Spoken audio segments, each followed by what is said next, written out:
bab ke-113, bukan cinta sejati.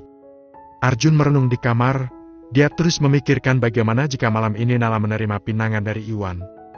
Aku harus ke rumah Nala, aku tidak boleh sampai menyesal seumur hidup, gumam Arjun. Dia segera meraih jaket dan meminjam mobil milik ayahnya. Kamu mau kemana, Jun? Tanya Yongki. Ke rumah Nesen, ayah. Ada hal penting yang perlu dibahas soal pekerjaan, jawab Arjun salah tingkah. Tapi sekarang sedang ada acara di rumah Nesen, sela Yongki. Aku sudah janjian dengan Miftah, lagian yang ada acara Nala bukan Nesen, balas Arjun. Semangat, abang, ucap Ayunda. Untuk apa? Tanya Arjun heran. Ya untuk semuanya, jawab Ayunda seolah tahu pikiran kakaknya. Arjun berlari, segera ke bagasi dan mengendarai mobil ayahnya menuju ke rumah Nala.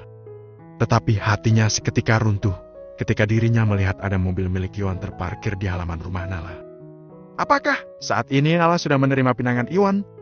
Batin Arjun gelisah. Arjun memberanikan diri untuk keluar dari mobil dan hendak masuk ke rumah Nala. Tetapi tiba-tiba Iwan beserta kedua orang tuanya keluar. Assalamualaikum. Salam Arjun gugup. Waalaikumsalam. Ini Arjun putranya Yongki kan? Salam untuk ayah kamu, ya. Sapa ayahnya Iwan. Iya, Om. Jawab Arjun gemetar. Arjun, tumbenan kamu kemari. Ada apa? Yuk masuk duluan. Ada banyak kue dan cemilan di dalam, ajak Nesen. Iya. Jawab Arjun gugup. Hatinya terus bertanya-tanya ada apa dengan hatinya yang gelisah. Jun, kamu kenapa bengong saja?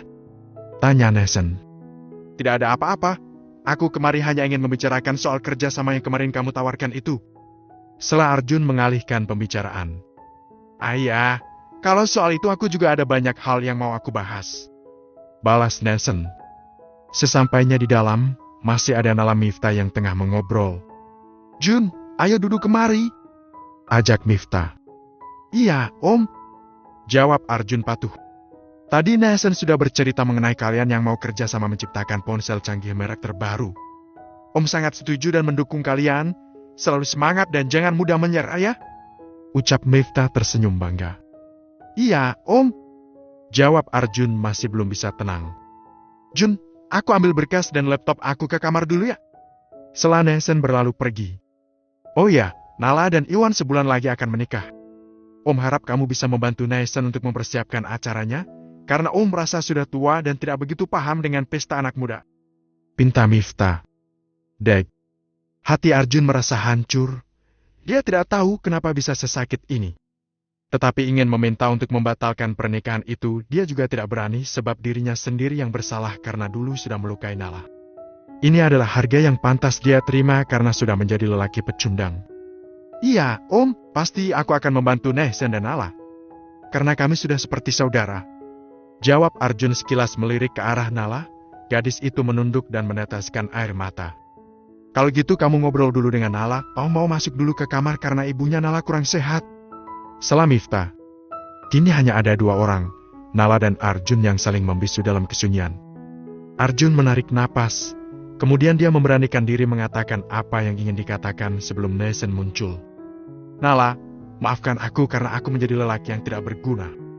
Jika aku bilang, aku sebenarnya mencintaimu, apakah kamu mau membatalkan pernikahan dengan Iwan? Tanya Arjun gugup.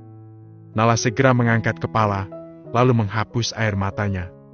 Jun, meskipun sampai detik ini aku masih mencintaimu, aku tidak akan membatalkan pernikahan dengan Iwan. Karena aku tahu bagaimana perasaanmu padaku.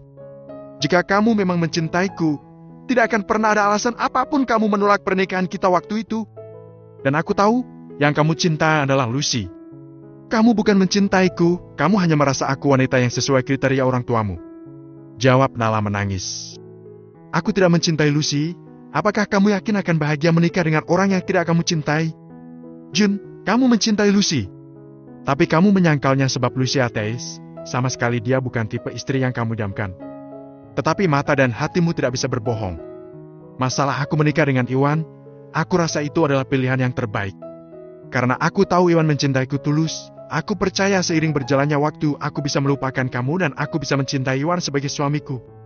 Jun, Seperti yang kamu bilang, di antara kita hanya sebatas teman.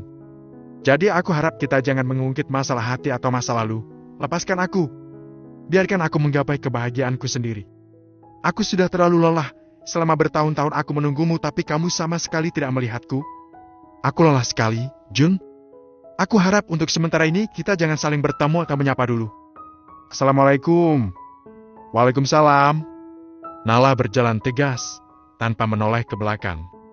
Sedangkan Arjun terduduk lemas melepas kepergian Nala. Jun. Maaf lama, barusan berkasku tercampur dengan berkas lain makanya aku kesulitan mencarinya. Sela Nesen yang baru datang. Tidak apa-apa, ayo kita bahas. Jawab Arjun mencoba fokus. Kamu baik-baik saja kan? Kamu pucat dan seperti tidak sehat. Tanya Nesen memastikan. Aku hanya sedikit lelah saja. Balas Arjun. Baiklah, malam ini kita harus menyelesaikan diskusi ini karena aku akan ke Korea selama seminggu. Jadi untuk sementara masalah lainnya, aku serahkan padamu dulu ya. Kamu tidak apa-apa kan? Iya, Nesen. Kamu tenang saja. Jawab Arjun. Sampai larut malam, mereka baru selesai. Setelah itu Arjun berpamitan pulang.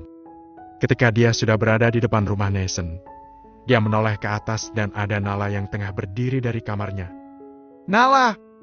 Arjun segera meraih ponselnya lalu menelpon Nala, tetapi tidak diangkat dan begitu ditelepon lagi nomor Nala sudah tidak aktif. Bahkan Nala segera menutup jendela rapat. Maafkan aku, Nala! Ucap Arjun. Nala masih menangis, memeluk ponselnya erat setelah tadi menonaktifkan. Ini adalah keputusan yang terbaik, Nala. Ibu tidak yakin kamu akan bahagia dengan Arjun, walau kelak dia menghormatimu sebagai istri tetapi belum tentu dia akan menyerahkan seluruh hatinya padamu. Ucap Safira. Iya, Ibu. Jawab Nala patuh.